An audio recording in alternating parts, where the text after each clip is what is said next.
और आज की सबसे बड़ी खबर बायोकॉन और बायोकॉन बायोलॉजिक्स के बीच में मर्जर की, जहां बायोकॉन बायोकॉन बायोलॉजिक्स में अपनी पूरी पूरी हिस्सेदारी उनकी खरीदने जा रही है अलग अलग इन्वेस्टर्स के साथ में। आइए इसी पर पूरी तरह से बातचीत करते हैं और हमारे साथ इस वक्त कार्यक्रम में शामिल हो रहे हैं बायोकॉन बायोलॉजिक्स के एमडी और सीईओ श्रीहास तांबे साहब।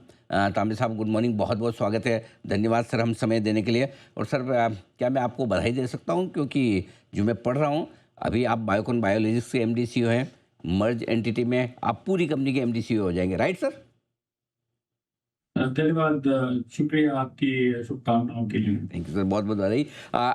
अब सबसे पहले सर इस पूरे स्ट्रक्चर को समझना चाहते हैं, क्या वजह है बायोकॉन बायोलॉजिक्स की बची हुई हिस्सेदारी बायोकॉन खरीद रहा है? क्योंकि पहले ये समझा जा रहा था कि आपकी कंपनी का अलग से आईपीओ आएगा, लिस्ट होगी, अलग से वैल्यू क्रिएशन की जाएगी, लेकिन उसके बजाय बायोकॉन इन्वेस्ट करके वो स्टेक खरीद रहा है। क्यों ऐसा sir?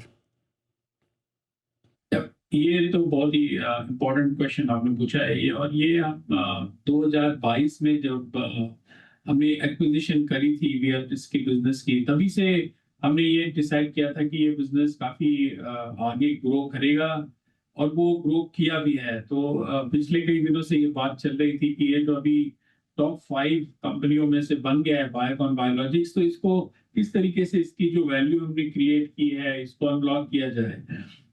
IPO was one option जिसको हमने काफी देर तक डिस्कस किया था, और उसके ऊपर काफी चर्चा भी हुई थी उसके बारे में। लेकिन अगर आप देखें, मई 2025 में बायोकॉन लिमिटेड के बोर्ड ने एक स्ट्रेटेजिक कमेटी स्थापित की थी, जहां पे डिस्कशन जरूरी समझा गया कि क्या आईपीओ ही सही वैल्यू अनलॉक का एक जरिया है, या फिर हमने मर्ज भी करना चाहिए इन दो बिजनेस के लिए, ताकि सारे स्टेक होल्डर जो है बायोकॉन लिमिटेड के शेयर होल्डर्स, बायोकॉन बायोलॉजिक्स के माइनॉरिटी शेयर होल्डर्स, एम्प्लॉइज और इतर जो अलग जो शेयर होल्डर्स है या स्टेक होल्डर्स जिन्हें कह सकते हैं, उनके बेनिफिट में क्या हो सकता है। इसके अलावा बायोकॉन बायोलॉजिक्स ने जब ये एक्विजिशन करी थी, तब जो डेट था एक्विजिशन के समय, हमने जो डेट लिया था, वो भी एक कंसर्न था, क्योंकि इन्वेस्टर कम्युनिटी को लग रहा था कि ये एक डेट का जो परिणाम है, जिसकी वजह से बायोकॉन लिमिटेड की शेयर प्राइस पे दबाव बना था।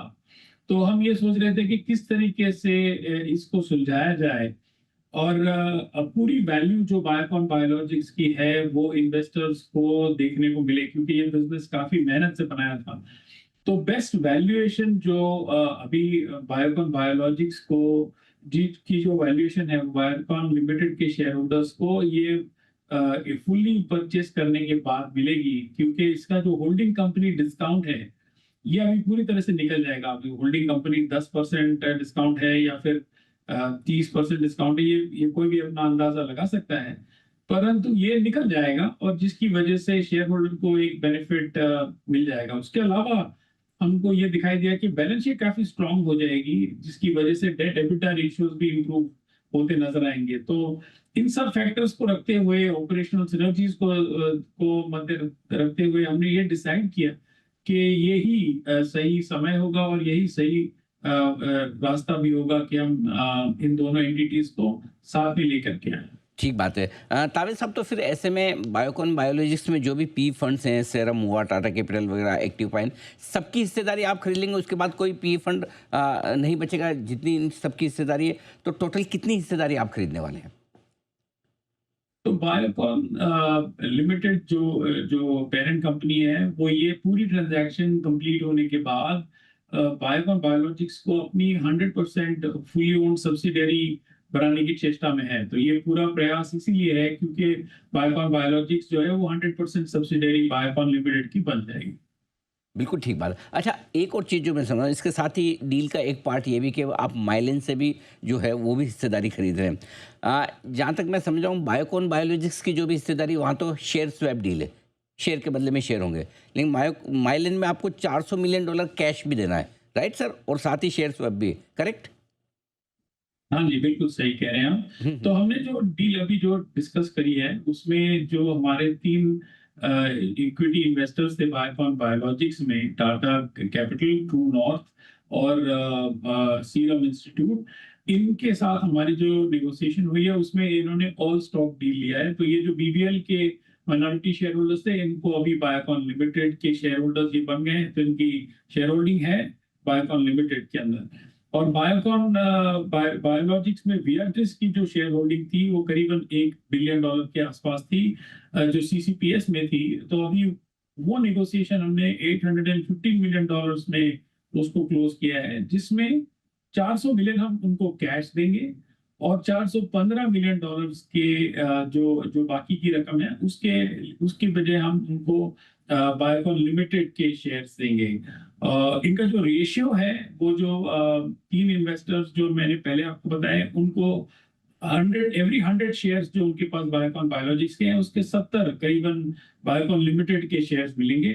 और बायोकॉन लिमिटेड के 60 शेयर्स हम वियाट्रिस के एवरी 100 बायोकॉन बायोलॉजिक्स शेयर्स को उनको वियाट्रिस को मिलेगा। तो ये हमने इस तरीके से ट्रांजैक्शन कंप्लीट किया है जो जो शेयर होल्डर्स के भी फेवर में है और बायोकॉन लिमिटेड के भी फेवर में है। ठीक बात है। तामिल साहब, एक चीज़ और जानना चाहता हूँ, अभी प्रमोटर्स की कितनी हिस्सेदारी है और दोनों ये डील हो जाने के बाद प्रमोटर की हिस्सेदारी कितनी रहेगी?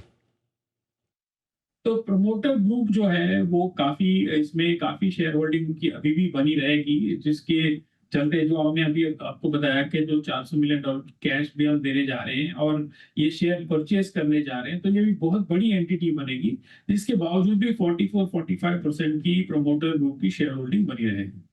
ये कितनी कम हो जाएगी सर?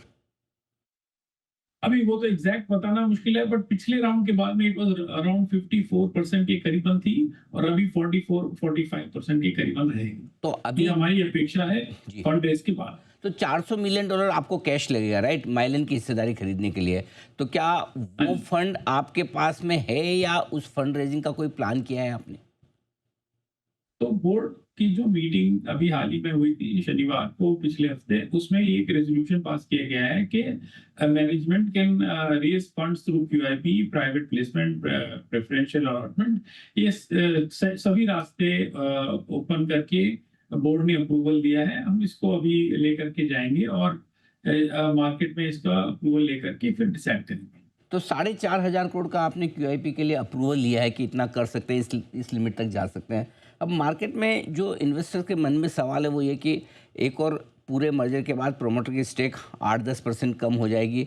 क्या रिलेटेड पार्टी ट्रांजेक्शन को फंड करने के लिए आप एक क्यूआईपी ला रहे हैं, फंड रेज कर रहे हैं, ये ठीक है क्या? पहली बात तो मैं आपको बता दूं, ये रिलेटेड पार्टी ट्रांजैक्शन तो है नहीं।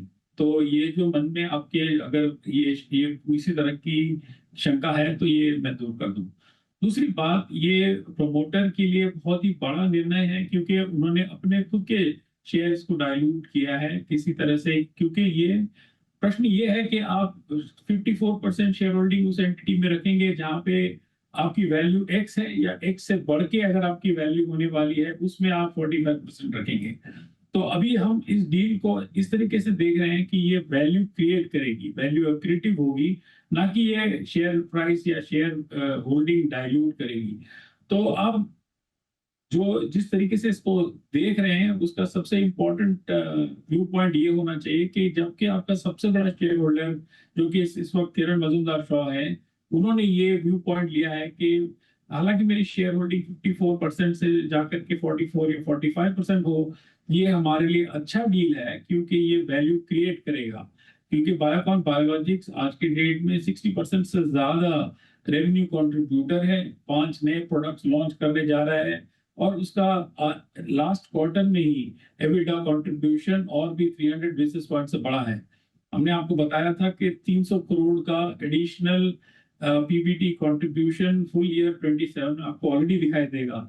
तो ये सब अगर पॉइंट्स आप कंसिडर करेंगे तो आपको ये क्लियरली दिखाई देगा कि क्यों प्रमोटर ग्रुप ने भी वोट करा है कि इसको हमने ये डील को करना चाहिए। सर बिल्कुल ठीक है कि बायोकॉन के शेयर होल्डर्स को बायोकॉन बायोलॉजिक्स के इन सारे फाइनेंशियल्स का फ़ायदा मिलेगा। आखिरी सवाल, करीबन करीबन 2500 करोड़ के आसपास का आपका डेट है। सर कंबाइंड एंटिटी में डेट रीपेमेंट को लेकर आपका क्या इरादा है? कितने डेट से आप कंफर्टेबल हैं? कब और कैसे इसे रिपे करेंगे? तो जब हमने अगर बायोकॉन ग्रुप की हिस्ट्री देखी तो हमने कभी डेट हमारी बुक्स पे था नहीं। हम हमेशा फ्री कैश पे चलते रहे थे, हमने कभी बैलेंस शीट लेवरेज नहीं किया था। जब हमने ये ट्रांसफॉर्मेटिव एक्विजिशन करी थी 2022 में, उस समय हमने एक्विजिशन डेट लिया था उस एक्विजिशन को करने के रीजन से। तो वो वही एक्विजिशन डेट है जिसको हम डील कर रहे हैं। 2022 में ग्रॉस डेट सीसीपीएस और ये जो अभी हमने डिस्कस किया उसको पकड़ के $2 बिलियन के करीब था। आज के डेट में ये डेट एबिटा रेशियो जो उस समय 4.3x था, आज के डेट में 2.5x है। सितंबर 2025 की बात कर रहा हूं मैं। तो जो क्वार्टर हमने कंप्लीट किया उसमें gross debt already 1.5 to 1.7 billion के रेंज में आ चुका है। और जो फंड रेज हमने पहली बार किया था उसका हमने यूज स्ट्रक्चर्ड डेट को रिटायर करने में लगाया। तो आपको दिखाई दे रहा है साफ तरीके से कि बायोकॉन की जो मैनेजमेंट है और जो फाउंडर है वो बहुत ही कमिटेड है लेवरेज को रिड्यूस करने में। और डेट एबिटा रेशियो को हमने 4.3x से 2.5x तो ऑलरेडी लाया है। और अगर हम फॉरवर्ड लुकिंग बेसिस पे देखें तो वो 2 के नीचे आपको आते हुए नजर आएगा। सर आखिरी सवाल, जो बायोकॉन के शेयर होल्डर्स हैं उनको क्या आप मैसेज देंगे, उनके लिए किस तरह से वैल्यू क्रिएशन होगा और उनके लिए किस तरह से ये पूरा स्ट्रक्चरिंग रीस्ट्रक्चरिंग प्रोसेस फ़ायदेमंद है? वेल, बायोकॉन लिमिटेड के शेयर होल्डर्स तो काफी समझदार हैं, उनको दिखाई दे रहा है कि वैल्यू कहाँ पे बिजनेस में थी। ऑलरेडी बायोकॉन बायोलॉजिक्स वैल्यू उनके लिए क्रिएट करता था, उन्होंने हमेशा बिजनेसेस को इंक्यूबेट किया है। सो बायोकॉन लिमिटेड शेयर होल्डर्स की मैं काफी बधाई उन्हें दूंगा, क्योंकि उन्होंने हमेशा से ही साइंस को सपोर्ट किया है, इनोवेशन को सपोर्ट किया है। और अभी बायोकॉन बायोलॉजिक्स जैसा बिजनेस उन्होंने इन्वेस्ट करके इतना बड़ा बनाया है, देश को काफी प्राउड किया है इन्होंने कि इंडिया में से ऐसी कंपनी एक बनी है जो टॉप 5 दुनिया में से कंपनियों में से रहे। और अभी बायोकॉन लिमिटेड में उसमें इंटीग्रेट करने के बाद में ये वैल्यू क्रिएशन जो उन्होंने क्रिएट किया था उनको पूरी तरह से इसका लाभ मिलेगा। कोई भी उसमें होल्डिंग कंपनी डिस्काउंट नहीं होगा। तो क्लियरली उन्होंने बहुत ही समझदारी से ये काम किया है। और बायोकॉन लिमिटेड शेयर होल्डर्स को भी बहुत बहुत बधाई। बिल्कुल। तो तामिर साहब, बायोकॉन के पूरे टॉप मैनेजमेंट को और स्पेशली आपको बदले हुए पूरे रिस्ट्रक्चरिंग के बाद बड़ी कंपनी के लिए और आपको बड़ी जिम्मेदारी के लिए बहुत बहुत बधाई, शुभकामनाएं। उम्मीद करें सर आपका ये पूरा रिस्ट्रक्चरिंग प्रोसेस शेयर होल्डर्स के लिए वैल्यू क्रिएट करने वाला साबित होगा। Thank you so much sir, बहुत बहुत धन्यवाद। आज आपने समय दिया और जी बिजनेस से बातचीत की।